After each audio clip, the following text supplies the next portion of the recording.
Welcome everyone to our Vision Australia Seeing Eye Dogs webinar on transitioning to your successor.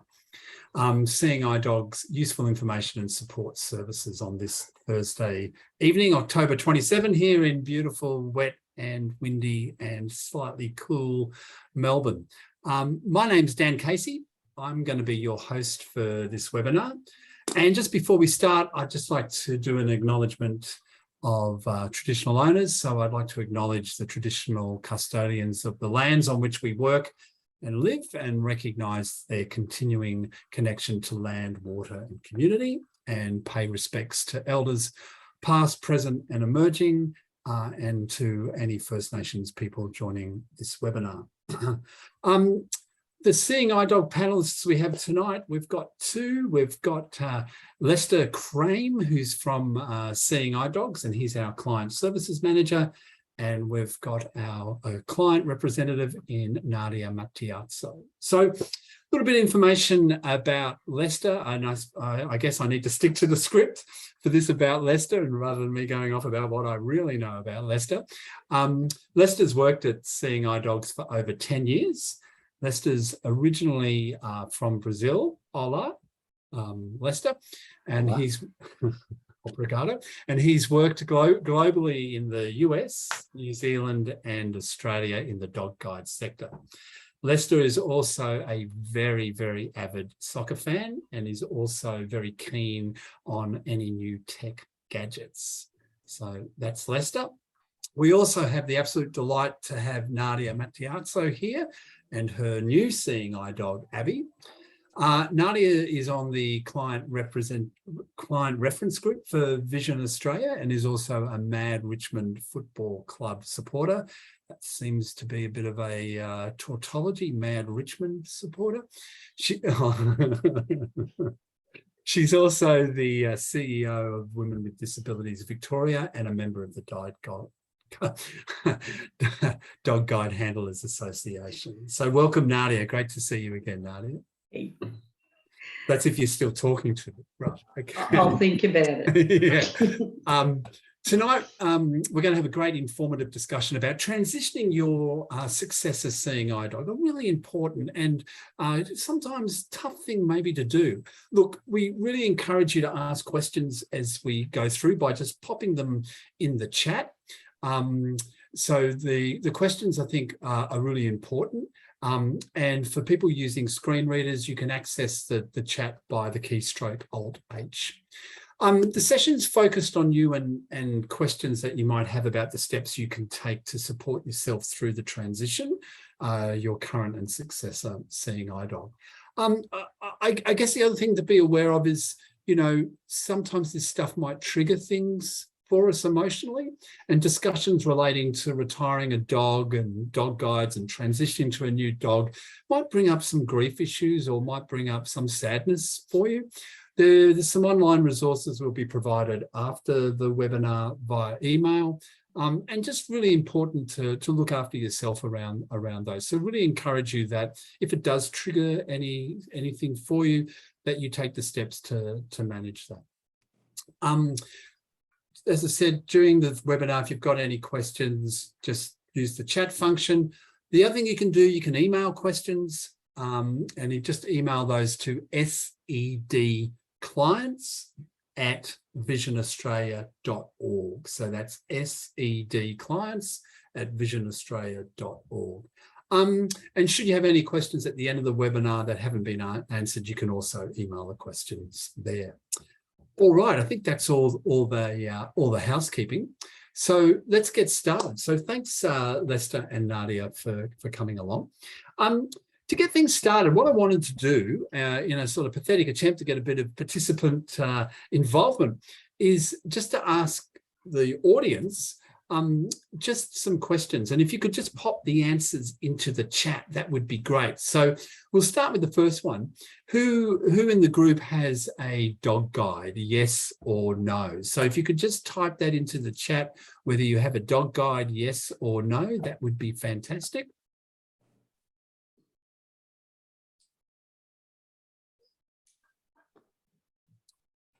I'm going to keep going through the questions.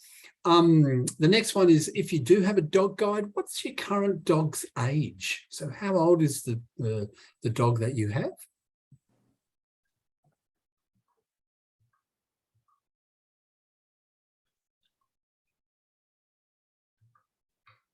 Next one is, have you gone through the dog guide retirement process before? Yes or no?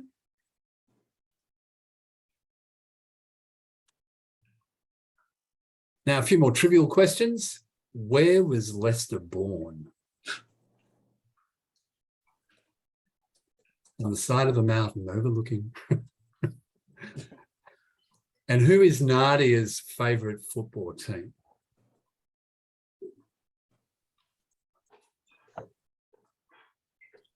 So Lester, have you seen any of those responses come through? No. No, neither have I. So we may have an issue there, but that's okay. In the we'll push on. Okay, so let's start. So Nadia, I just want to ask you, I understand you've just gone through the retirement process for your seeing eye dog Olympia. Yes. What sparked you, or what made you commence this process? Let's ask that question first. So Olympia is 9.5. She'll be 10 in Feb, so she's closer to 10. Probably in about early this year, I felt that her pace was slowing down.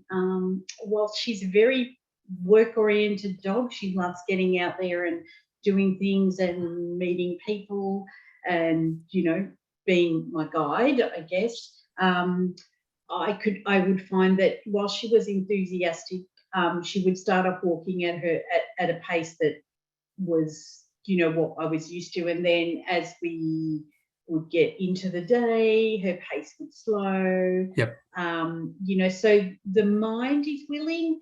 I suspect the body wasn't so much. So that's what made me think that really it's probably time. Based on that, you know, the mind being willing but the body not, I think I might be a candidate as well. But me too. Yeah, but I think it is noticing that stuff, isn't it? Those physical changes. So I want to then ask you, how did you feel going through that transition, knowing that you were moving, that Olympia would be retiring and that you'd be getting another dog? What was your sort of emotional journey through that? So look, making the decision was kind of a little bit hard, but I had to keep in the fore of my mind that I was doing this. This is not about me. This was about Olympia and about her comfort level and about her, you know, I guess her retirement and she's worked so well for the time that I've had her. So this is now, you know, this is the time for her to be just Olympia. But I guess from my perspective, I was feeling a bit worried. I was feeling a bit, you know, all the what ifs. What if it doesn't work? What if she's not happy in retirement? What if I need to find another home for her? What if, you know, all of those things. A little bit of anxiety around what am I going to get in replacement? Yeah. You know, is the next dog going to be as good as this dog? And you try not to compare, but seriously, you do compare. You know, how is all that going to work? Is the dog going to like me? Am I going to like the dog? How am I going to tell seeing eye dogs that I don't like the dog? You know, or whatever. I don't know. All of those things, you know, go through your mind really. Yeah, and I really like your comment that sort of maturity that you had, that it's not about you, it was about Olympia and what's right for her. So, you know, really interesting. Lester, what about from, you know, seeing eye dogs or from that sort of professional perspective? What's the right time to start that process for reassessment and retirement? Right. It's I think Nadia touched on that already. Is the time is individual. I was thinking about that as well. The reasons why people get a seeing eye dog or a dog guide in the first place are individual reasons, or the primary reasons will be slightly different from people to people. And so the reasons why someone might be seeking might be thinking that a dog is getting to the end of their working life, might be slightly different as well. Some people will be a lot about the dog is not able to cope with my routine, and I really need a dog that supports my routine. And for some people, it's about, maybe first and foremost, it's about the dog's well-being. And for a lot of people, it will be a combination of both. So the time is something that we want to be able to support people with, of course, as that approaches. We might start having the conversation when the dog is around 7 or 8 years old, because that's an age, or even before that, depending on what regular information we're getting from the client. But the handler, the client working with the dog day in, day out, is who knows the dogs the best, and so they absolutely be able to know and consider really what speed, workload, like Nadia said, is the dog coping with what they used to cope with. How are they behaving? How are they behaving with, are they behaving differently within with the same things, with the same routine, but the dog is changing? That's a very clear sign. The vet, of course, has some. The vet doesn't decide when a dog retires, but the information you're getting regularly from your vet visits will also influence some of that. But it's, in the end of the day, it's a very personal thing. For us, things that we have to consider and that we advise everyone that we are supporting is, nowadays, if you have an NDIS plan and are an NDIS participant, there's that aspect of things to consider, that there's a little bit of work involved there, that we want to have it done by the time we have a dog ready for someone. So it's adding just another layer of bureaucracy that we have to follow, and that it's, I guess the best thing is to start considering, which is realistically, it can be one of the hardest steps for anybody. Nadia already touched on that as well. It's a tough call. It's a tough thing to start considering for something that you may have had, a relationship you will have had for several years at that point. Yeah, it's really interesting, isn't it? So Denise has just raised her hand, and seeing we're having issues with the chat, I've got supreme control. We can allow participants to talk. So are you okay if I ask Denise? Yeah. Hi, Denise. You've raised your hand. Have you got a question you wanted to ask? She's still muted. Can you unmute them? No. Or what was the shortcut? It was Alt-H for the chat.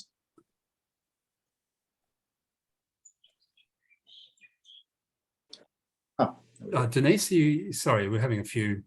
Yes, I couldn't get through on the link for some reason. It kept saying, okay. No.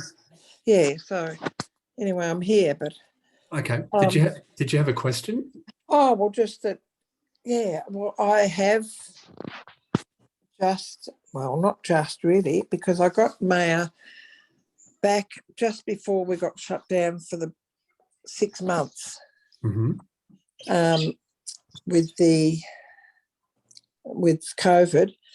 So all we were doing was really going for little walks and going to doctor's appointments.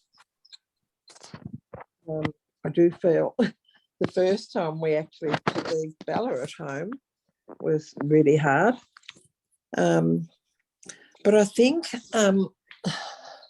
then I ended up, after the COVID thing, we managed through that. But after the COVID thing, I ended up with COVID. Okay. So I was 3 weeks out of action. So poor Maya was, it just made it a bit harder for me, I think. And just put my hubby in hospital again during the night at 2 a.m. this morning. But he's been in hospital 3 times. So we've just not had a good start. And I think maybe I might need a little bit of help with Maya. Okay. I think they're too totally. Harry did come out and I said, what's this and what's that? And I've only ever had Labrador. Oakley and Bella was full lab. And Maya, God love her, she is just adorable. And they're two personalities. They get on like a house on fire. They get on fine. but I think because Bella sort, I don't know. I don't know. Really, it's just hard. It is hard. And look, that's probably a nice little segue to what I was going to get Nadia to talk about. So what I'm going to do is I'm going to pop you back into the attendees list. So, but it's probably a nice little segue and probably thank you. Get something useful out of this. I just need to put my hand up because there was nothing else to let you know I was here. No, that's okay. That's okay. Sorry, I thought you had a specific question. Thanks, Denise. It's Lester, and we'll make sure we'll get someone to be in touch with you as well to discuss that with you further. Yeah. So Nadia, just thinking about that, did you have any concerns about introducing the new kid on the block, the successor seeing eye dog, to your retiring dog?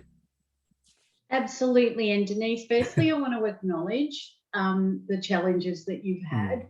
You know, getting a dog during COVID I was so thankful that I had Olympia, that I well and truly had Olympia before Melbourne. We went into 2 years of closed lockdown virtually, on and off, you might as well say 2 years. And I was so, like, I couldn't imagine getting a new dog just prior to COVID or during COVID. You know, so I absolutely acknowledge the challenges that you've had. Yes, very concerned about how they would get on. Very concerned. I also, going back to COVID, I guess, and little side tracking, but once you come out of being locked down, and I think Denise, you kind of touched on it, you know, going back into the community and your dog, especially with a new dog, getting used to not just going for those little walks around the block or whatever. You know, it's a big thing. So going back to your question then, Dan, yes, definitely had concerns. Would they get on? Spoke to friends, spoke to people that I thought would take her, Olympia, if they didn't, because again, I need to be fair to her. If it's not going to work, I need a dog guide, so I need a seeing eye dog, and I can't just send Abby, who's my new dog, back just because Olympia doesn't like her. So the only option would be, or doesn't get along with her, the only option would be that I would have to send her to a friend, give her to a friend. You know, so I'm still looking. Abby and I are probably 5 weeks into our working relationship after training. I'm still watching for signs, anxiety from Olympia's perspective, anxiety from Abby's perspective. You know, any snapping, any snarling, any behaviours like weeing in the house or anything like that. So I'm looking for those kind of signs. I'm looking all the time, probably a bit paranoid, but touch wood, so far so good. All right. Thanks, Nadia.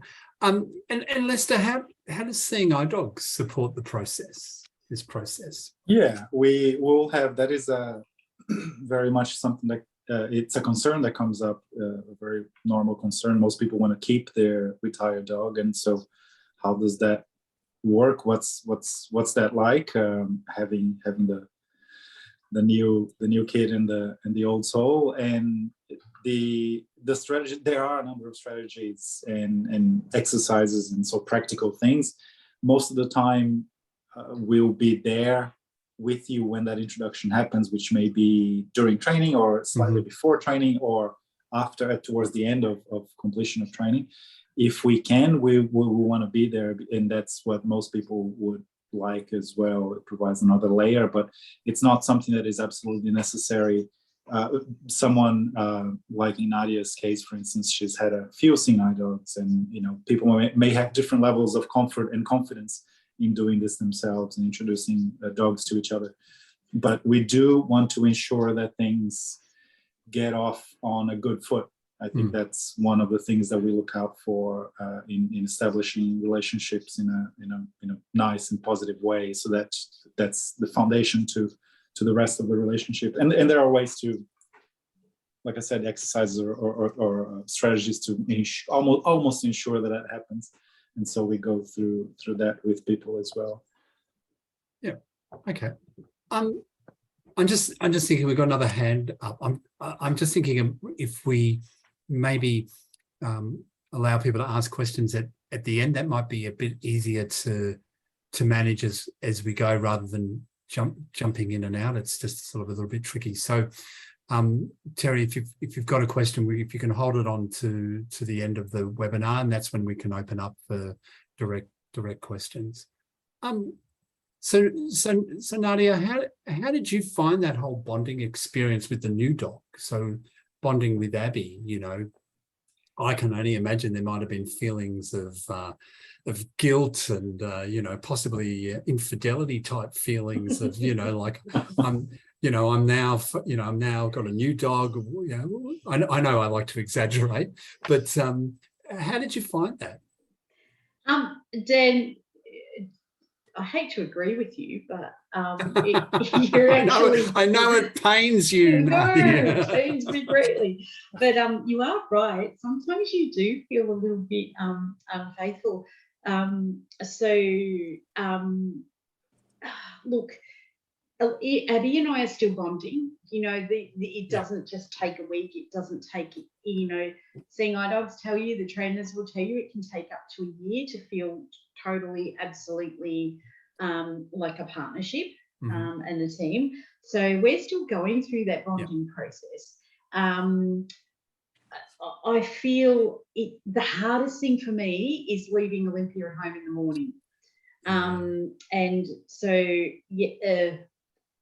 examples are she, in the past, like in the first couple of weeks, she was at the front window, she was crying, and that made me feel really bad. Like, so I was really feeling a bit guilty, a bit unfaithful, a bit, oh my gosh, how is she going to cope? But then when I got home, she'd welcome me and stuff. So I figured, well, obviously you forget about it after you've had a bit of a howl or whatever. But you definitely go through that process, Dan, and you have to be, I think if you've made the decision to get a successor dog, you know, part of that decision is possibly the understanding that there's going to be some guilt, and there's going to be a sense of, oh, have I done the right thing? You know, my retired dog is upset, she's crying, she's, you know, running to the window, blah, blah, blah. Sounds awful, yeah. Oh, yeah, but Olympia's a bit of an attention seeker, so you kind of have to take that with a bit of, you know. Yeah, I wonder where she gets that from. I don't know.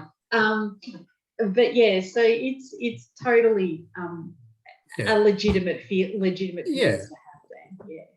And Lester, you know, what's the sort of support that Seeing Eye Dogs can provide clients around some of that sort of guilt and regret and anxiety and not sure if you've made the right decision? Yeah, it is tough. We hear from clients that it's going through it the first time. It can be being a new experience, right?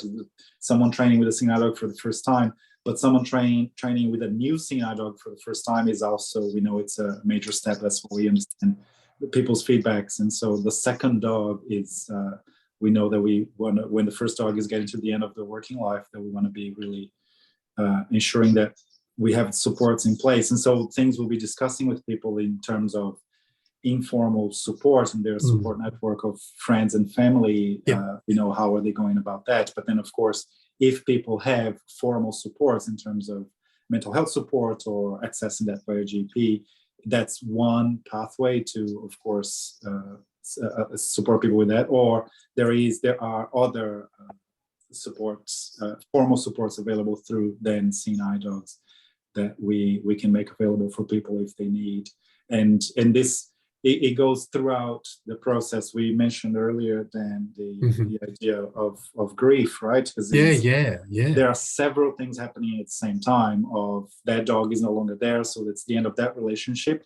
When the dog may well be at home, as Olympia is with Nadia, or the dog lives with someone else, and so that transition is one. The transition to a new dog is another. and in some other instances, of course, when the older dog will have been unwell, and there are more serious cases there as well. So it's a lot happening, and we know that's the case. And then people are still getting up in the morning, like Nadia said, going out the door with the dog and going to work or going to do their activities. So it can be tough. And it sounds a bit cheap, but what we know, it is a process. And so that people having the license to know that it's not going to happen overnight, it's a big deal, that people need to give themselves time to go through that process, because it is quite a transition. And it's interesting, isn't it? Because one of the notes I've put down is it's okay to be sad about stuff. Right. It's okay to, and there's those stages of grief that a lot of people go through, from, denial, anger, bargaining, depression, and acceptance. There's a great Simpsons episode where Homer goes through all of those really quickly.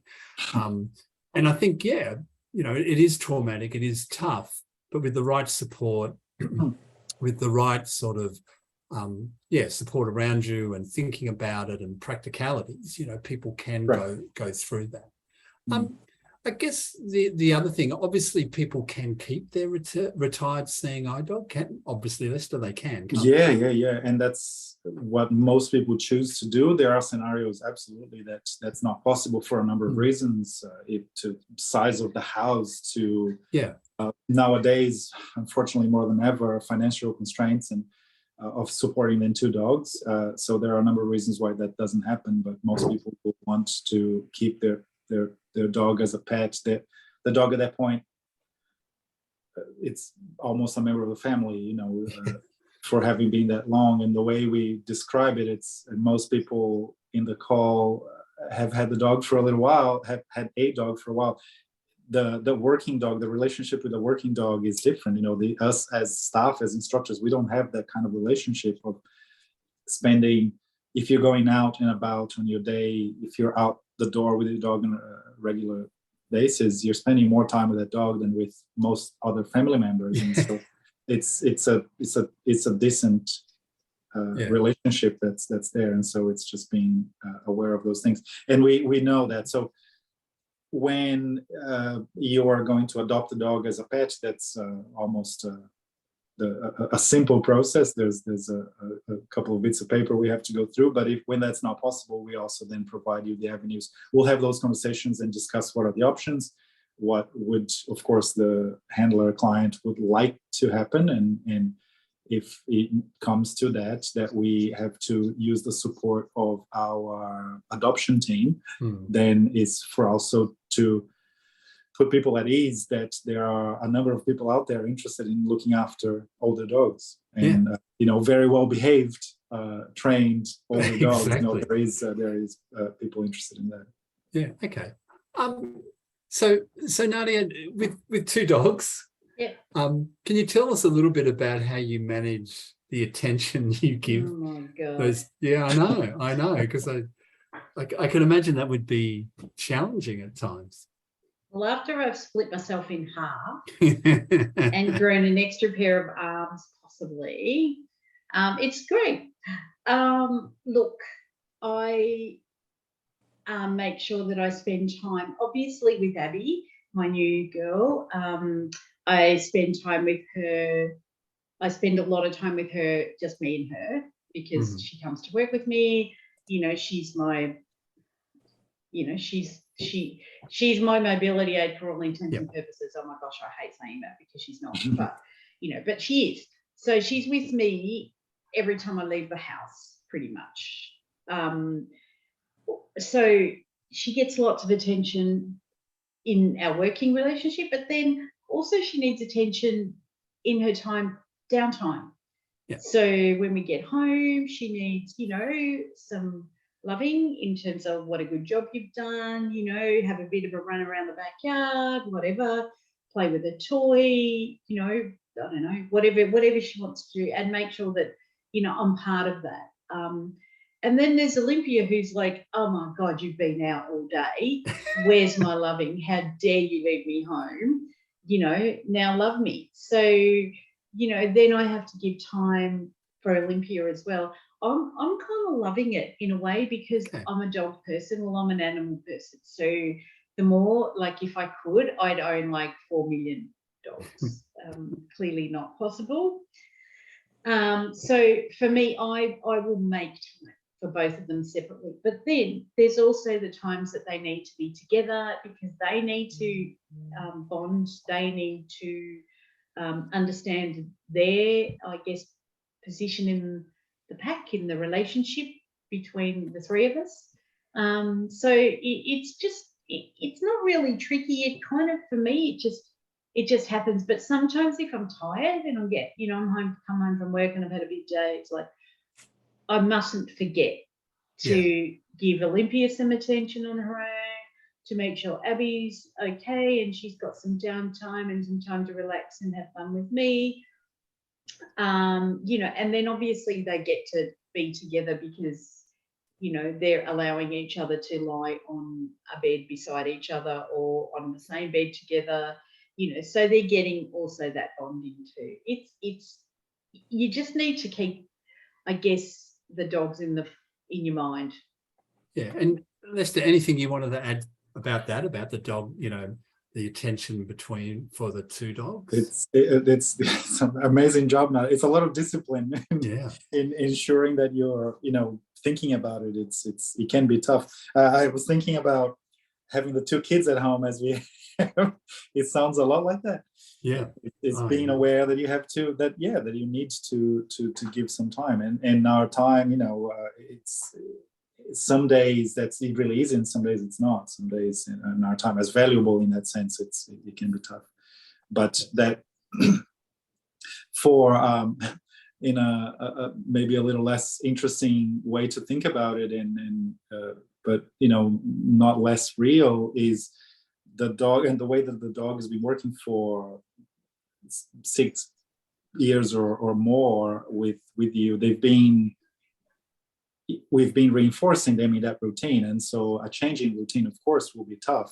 It doesn't mean they can't do it. It just means that it will take some time for them to adjust. But it's part of the reason why we use dogs as guides, is that they are really adaptable animals, and they, as long as we give them what they need, they will adjust to this as well. We do have tales from clients that tell us that the retired dog had no issues whatsoever with retirement because they were all of a sudden a pet. They were able to be on the couch and they were ready to not go out the door every day anymore. Yeah. They will go for a block walk or a local walk on a semi-regular basis, but the dogs were ready. So that happens as well. That's all I'm doing. That's all I'm doing. Yeah. My first dog was like that, Axel. Right. When I left home with Olympia, he was like, "See you later, I'm off to bed." Could not care less. I thought they would never leave. Yeah. Yeah, exactly. It's about damn time now. Go away and leave me, to my own devices. Yeah. So it's each dog, I think. Yeah. You just have to be aware of each dog. Dan, if I could just jump in there, one of the things I'm looking in terms of Olympia, because look, she's a people dog, so I'm trying to find things that she can do or that I can do with her on my days off. I don't work Fridays. So one of the things I've been looking at is trying to get her into a school that's just down the road from me, to spend some time with kids that may find it useful to cuddle a dog or give some attention to a dog.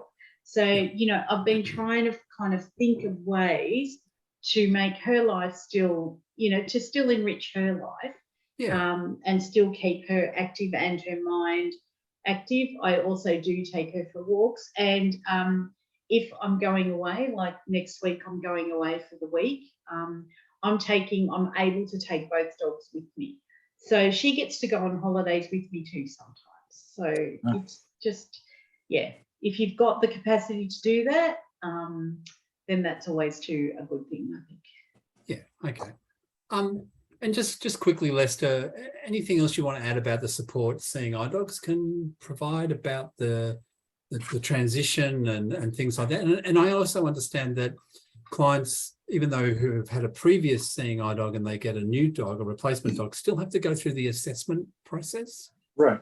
Yeah, it's I guess thinking about, again, the several things that are happening at once, that is one of them, that if people, of course, are interested in a successor dog, that they then that we are doing that process with them.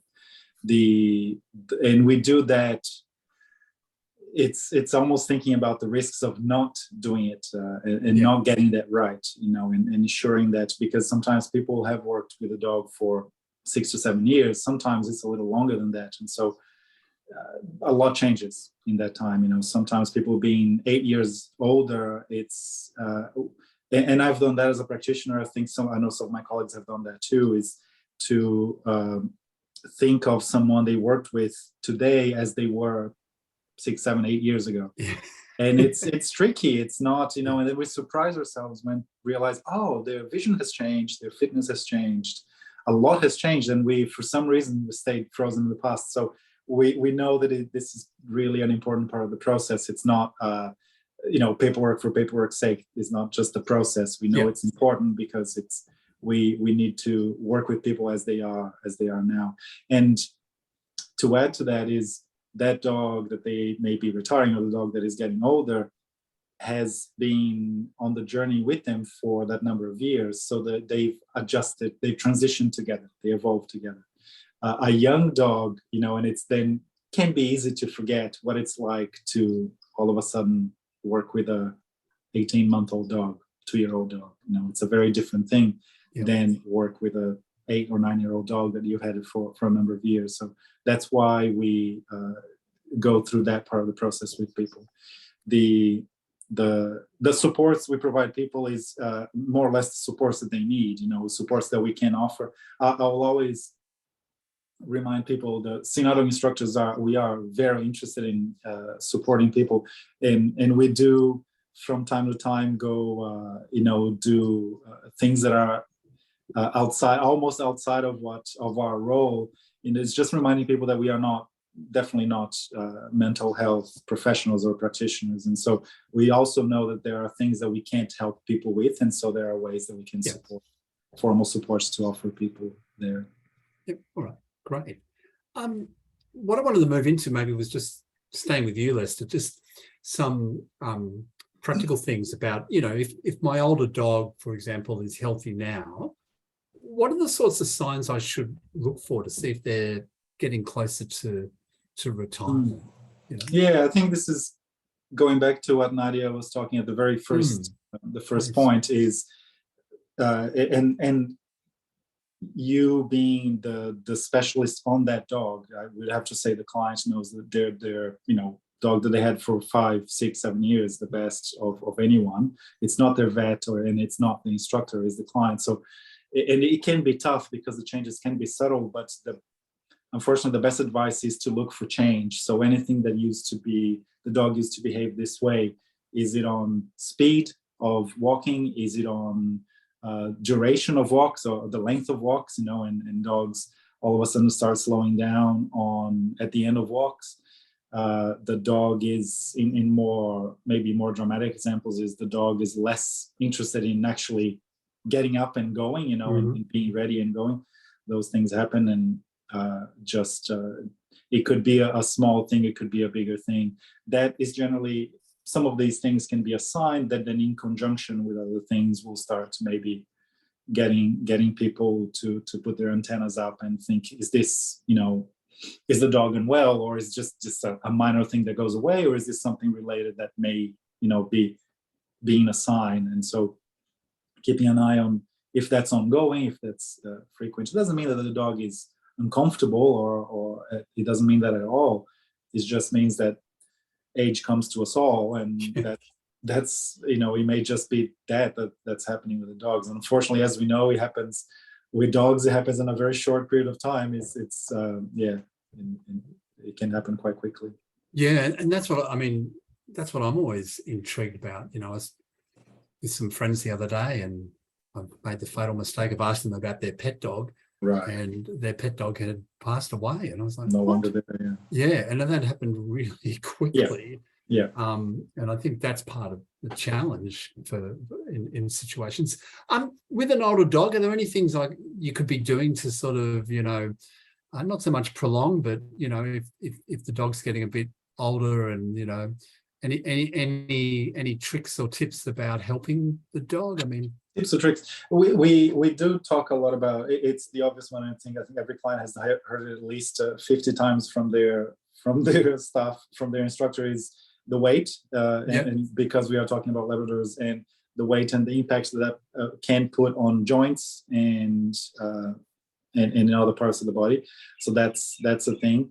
We do talk about, there are things nowadays that we may be more comfortable with, the staff, I mean instructors, but in terms of, people may have heard of some things like Tellington Touch. It's a type of massage. It's a more very specific step massage, but there are other simpler things in terms of that type of support that someone may be able to do themselves, I mean, with their dogs. Depending on, some dogs may have an actual condition in terms of joints or anything of the sort. Again, the type of things that may happen to humans as well. And the types of treatment available to that is, there's a variety of treatment, almost the same as humans. So we'll hear of some stories of people swearing by acupuncture for their dogs. Not many practitioners of that out there, as I understand, but it exists. And some people are really into that. And for others, they will talk about hydrotherapy and you know, there's medication, there's other things, but depends on, it's a little bit that depends on the circumstances. The easy things that you can affect, it will be around those things, and trying to keep a healthy dog so that they are as much as possible able to not coming up with something that, was a problem. I can really relate to the idea of a massage at the end of a hard day of work. I think that's fantastic. Yeah. I'd sign up for that for sure. So Nadia, thinking about this process of, you know, a successor dog and things like that, what are some things that you can do to prepare yourself to make that a bit easier? What do you think you can do? I guess think about the process. Well, not early on in the piece, but you know, once they get to maybe, if they're still working around 7 or 8, you know, chances are that in the next 2 years or so they will need to possibly retire. So, you know, talk to your friends if you can't keep them, or even if you can, talk to your friends, see if anyone wants well-trained, well-behaved, slightly needy Labrador cross golden retriever. I guess think about from a financial perspective. Can you, like, I'm a participant on the NDIS, so for Abby, you know, she will be supported if things happen. But in terms of Olympia, and she has been quite an expensive dog to maintain, in terms of not just toys and things, but she's had some health issues. So can I afford to continue to pay for those out of my own pocket? You know, what happens if she needs major surgery? So maybe things like, if you can, starting to put some money aside, if you're intending to keep the dog, starting to put some money aside, maybe into a different bank account or something, if you can do this, to have a bit of a nest egg for her in her retirement. I guess come try, and I think the more, in my case, and this is my personal, the way I deal with things, the more I think about it, the more I can kind of come to terms with it. So it makes it easier if I've prepared and planned as much as I can for the time that it will happen. For instances where that decision is taken out of the person's hands because the dog develops, you know, a health condition or something where the dog needs to retire immediately, I think that would be a really difficult thing to deal with.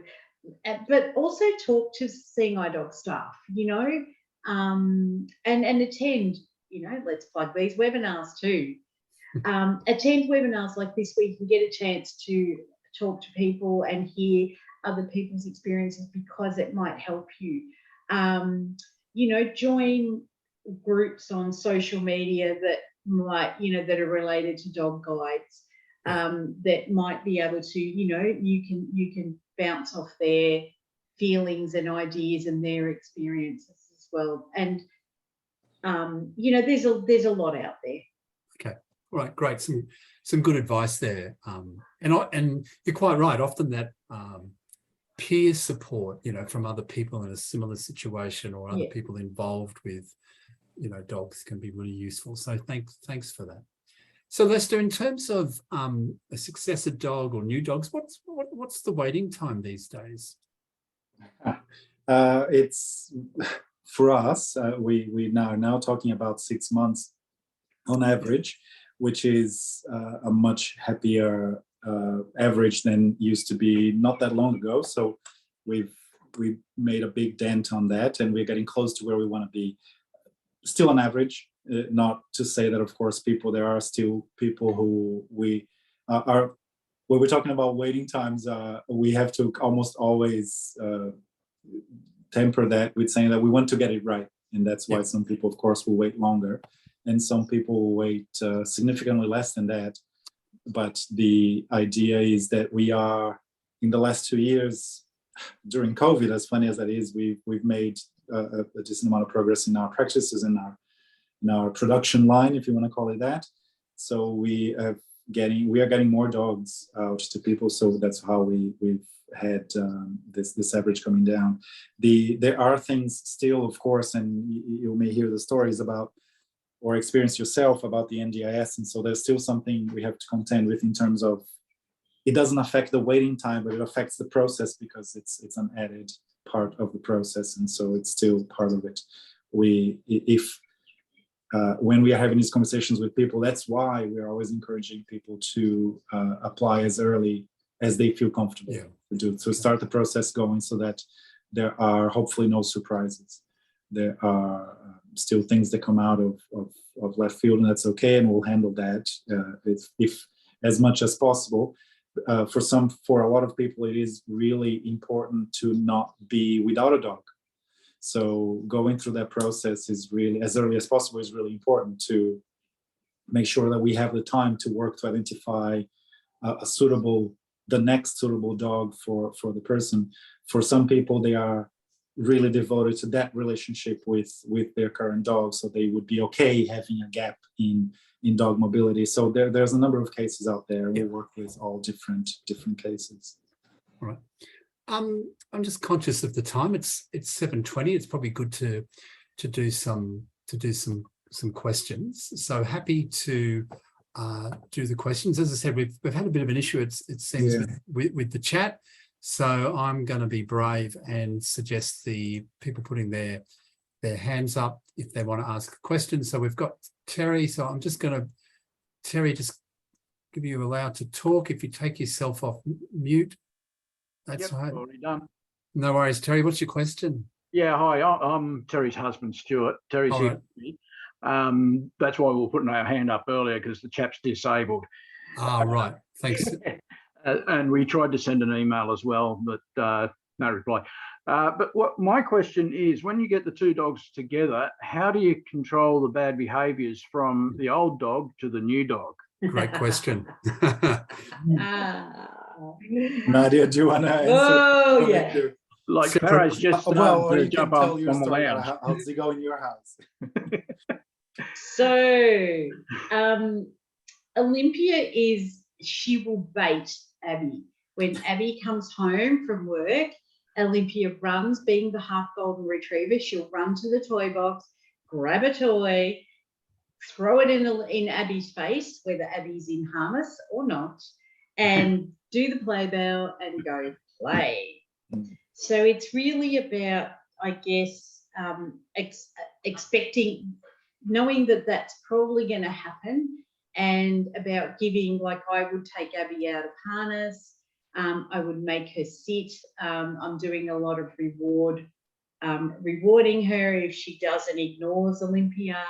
And if, for instance, once Olympia sees that Abby's ignoring her, she tends to kind of turn her back and be a grump and go, well, fine, I'll just go and play with my own toy.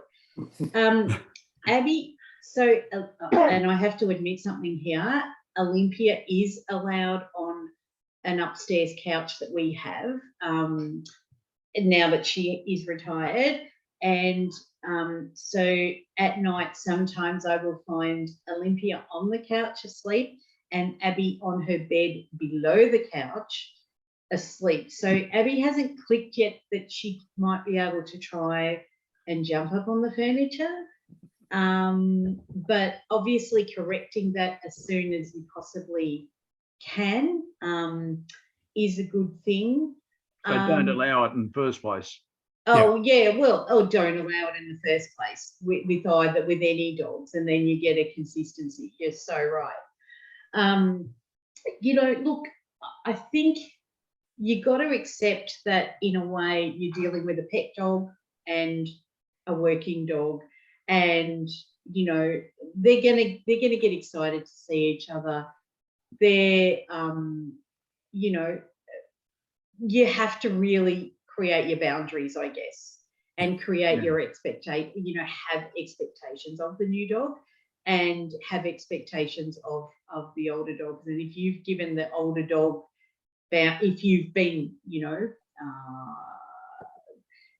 free with their not having so many boundaries, then yeah, it can be an issue. I also have a crate that so Abby is crate trained. So I have a crate. So often if I can see that Abby's getting a bit too puppy because Olympia's trying to bait her, I will just encourage, I will put some treats in her crate, in Abby's crate, and Abby's happy to go in her crate and do a bit of a timeout. And then Olympia settles down, you know, all of that. The tether is also another thing. Lester, jump in here. No, this is Lester's taking notes. Taking notes. That's all right. We've got 3 heavy bolts in the wall for Barrow now. Right. Okay. She won't pull them out. All right. I think that's the tricks to it. It can be, it's how do you do it, right? What do you want to get out of the new dog is then making sure that those things are still, that you're still treating that dog as needs to be. But yeah, the level of freedom, right? We're not talking about turning the pet dog into running like World War III inside the home all of a sudden. It's just a few more freedoms here and there. And we would probably then talk about, if you need to rein that in, then unfortunately that's where that goes, to ensure that you're still getting the outcome with the working dog. But and how to set those things, the practicalities of it, then those are all things we can discuss as well. Okay, there's a part 2 to this question as well. Okay, quickly. with Barrow retiring, how do you transition her from being a working dog to being at home? It depends. I mean, yeah, we mentioned before a couple of examples and how it's happening with Nadia. The being at home, sometimes it does come down to your individual situation. There are dogs that are very happy staying at home. There are people who I know who, when they retire their dog, the dog becomes a pet, and then it passes basically to be a family member's pet, so that they have still a person attached, which doesn't happen overnight, but that they are then responsible, that someone else is responsible for that dog. And as Nadia mentioned before, with Olympia, in Olympia's case, she's actually trying to find something to keep the dog, something that the dog enjoys, an activity that the dog enjoys, to keep them stimulated. And those will be very different for different dogs in what they likes and dislikes. But so it depends. A dog that works for a very long time, they might not have that much energy and that much interest in those type of things. A dog that retired at an earlier age, for different reasons, they might still, the mind might still be willing. And so what kind of games we can provide, easy to provide for stimulation, easy to provide to dogs without really a heavy physical toll on them. So there are different things. Yep, no worries. It's just that Barrow's has been with us for 7 years now, and she's still full of beans. The arthritis isn't slowing her down. Yeah. Tough. Yeah. All right, thanks. Thank you very much, guys. Thanks. No, thank you. We've you. got another question from Denise, and then we'll wrap up. So just bear with me, Denise. On talk. All right. So quickly, Denise. Yep. Yeah. It was just with Bella. It was like likewise with what Terry's husband was saying. She's over 10 now, almost 11, and it was quite funny because the first couple of times she wasn't keen on me leaving her at home, and we'd drop backing out in the car. But I decided I'd give her half a carrot on her outside bed, and so she got so used to that. It was unbelievable. I sort of thought, and then my husband gives her this great big carrot that a horse wouldn't eat. And I said, no, she's still got to be thin. That's great. But then when we went across to my daughter's, and she's there waiting, like looking at Daddy saying, well, I'm your dog now, where's my carrot? And I said, no, love, you're coming in the car. You're coming with us because we're going to my daughter's overnight. And she was not impressed at all. But she's tended to be my new trainer. I don't know whether she signed up or not, but when I say come and sit to Maya, Bella's right there sitting and doing the same thing and expects the treat. Yep. So I really find that hard because I say to her, well, no, love, you're not. And she actually claimed our cream leather couch just before I rang and said, look, she's going to the left a bit too much and maybe it's her eyes. I wasn't sure. And it was. But anyway, I said to Ryan, have you had the shed open? Have you had the garage open? I said, she's gone. I've got tears and he's driving around the streets and we're looking everywhere. She blended into that bloody couch. And she had never, ever tried to get onto my furniture. There you go. And That's so funny. that is now her couch. Okay, all right. That's great. Yeah. Thanks, Denise. I love the camouflage dog and the couch. Yeah. So It was unbelievable. She was just not at home. I looked everywhere. that's great. And now I've got a black one, so it's unbelievable. She hops in the car and I can't see her at my feet. That's great. Now it's almost 7:30. That's okay. Yeah. We've got one more. So Sharon, just really quickly. Just need to unmute yourself, Sharon. Thank you. I actually had a couple of years between my previous dog Tone and the one I've got now. But it's really funny because towards the end of his he saw the harness, but when I got the new dog, I wouldn't actually line up to get harnessed. Yep. Yeah. Oh, But I just also made sure, like when I got the new dog, that the short time after dinner, I had cuddle time with the old dog. okay, nice. Before I had another dog, so then that was his time. Yeah. Sorry, I had to just put him down this week. Oh, Right. I'm so sorry. Yeah, bone cancer. Oh. So Thank you for sharing that. Really appreciate it and sort of acknowledge what a difficult time that is. So thank you so much. Thank you so much, Sharon.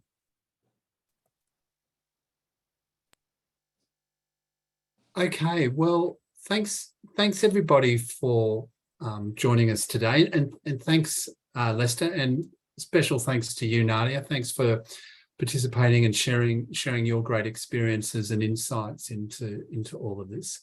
I just want to make just a couple of points that also be aware that, as I said, some of this stuff can be triggering.